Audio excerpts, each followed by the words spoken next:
Welcome to the Allicin Wonderland project. Today we will talk about allicin and oral cancer prevention. Numerous in vitro and in vivo studies have demonstrated the anti-cancer effects of allicin. In vitro studies have shown that allicin can inhibit the growth and proliferation of oral cancer cell lines, induce apoptosis, and reduce cell invasion. Animal models have also been used to investigate the effects of allicin on oral cancer development and progression. For instance, studies have shown that allicin can reduce tumor size, inhibit tumor growth, and increase survival rates in animal models of oral cancer. Nuclear factor Kb, NF-κB, is a protein complex that plays a crucial role in regulating various cellular processes including inflammation. When activated, NF-κB can turn on genes that produce proteins involved in inflammation, such as cytokines and chemokines.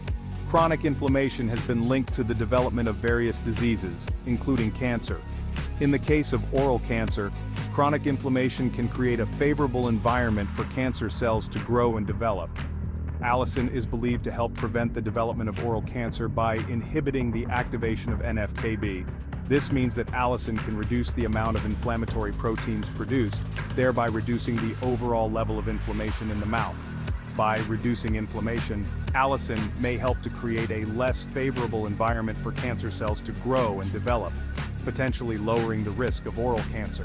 Allicin possesses antioxidant properties that can neutralize reactive oxygen species, ROS, which are harmful molecules that can damage DNA and contribute to cancer development.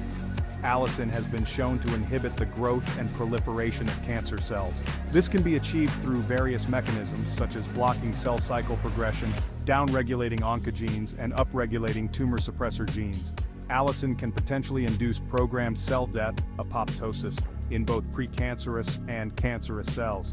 This process is crucial for eliminating damaged or abnormal cells and preventing the progression of precancerous lesions to cancer.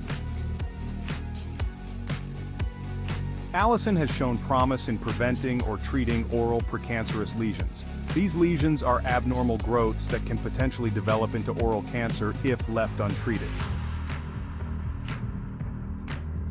Certain types of mouth ulcers can be indicative of potentially malignant conditions. These include Oral Lichen Planus, which is a chronic inflammatory condition that can sometimes develop into oral cancer. Erythroplakia, a red velvety patch in the mouth that can be a sign of oral cancer, and Leukoplakia, a white thickened patch in the mouth that can also be a sign of oral cancer. It's also important to note that not all mouth ulcers are indicative of cancer. Many are caused by benign conditions like canker sores or infections, which allicin may treat as well. Allicin could theoretically enhance the effectiveness of chemotherapy for oral cancer. Allicin might sensitize cancer cells to chemotherapy drugs, making them more susceptible to the cytotoxic effects of these treatments. This could potentially lead to a higher response rate and improved outcomes. Allicin's anti-inflammatory and antioxidant properties could help reduce the side effects associated with chemotherapy, such as nausea, vomiting, and mouth sores. This could improve patients' quality of life and allow them to tolerate higher doses of chemotherapy. Chemotherapy resistance is a significant challenge in cancer treatment. Allicin might help overcome drug resistance by targeting different pathways involved in cancer cell survival and growth. Allicin could potentially have synergistic effects with chemotherapy drugs, meaning that the combined effect of the two treatments is greater than the sum of their individual effects. Common dosage ranges. Oral administration. Studies have used dosages ranging from a few milligrams to several grams of allicin per day. Follow the dosage on the bottle, for example 1,000 milligram capsule 4 times a day. Our project challenge is 4,000 to 10,000 milligrams per day or higher.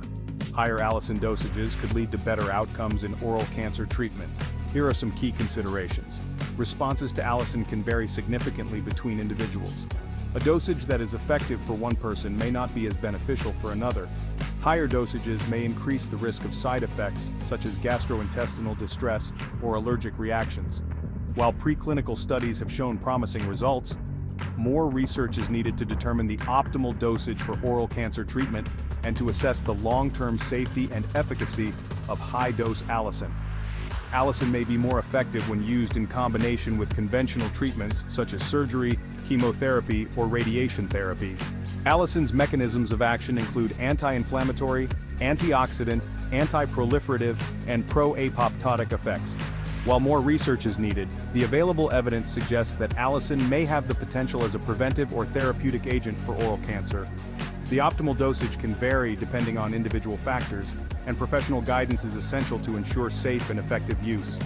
While allicin shows promise in oral cancer treatment, it's crucial to approach it with a balanced perspective and as a complementary therapy. Remember, early detection and treatment are key for oral cancer. If you notice any unusual changes in your mouth, such as persistent ulcers or changes in appearance, seek professional evaluation. Please join our project's 30-day challenge to use allicin every day and experience the potential benefits for yourself.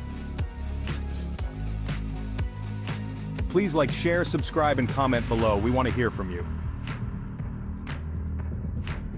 And thanks for watching.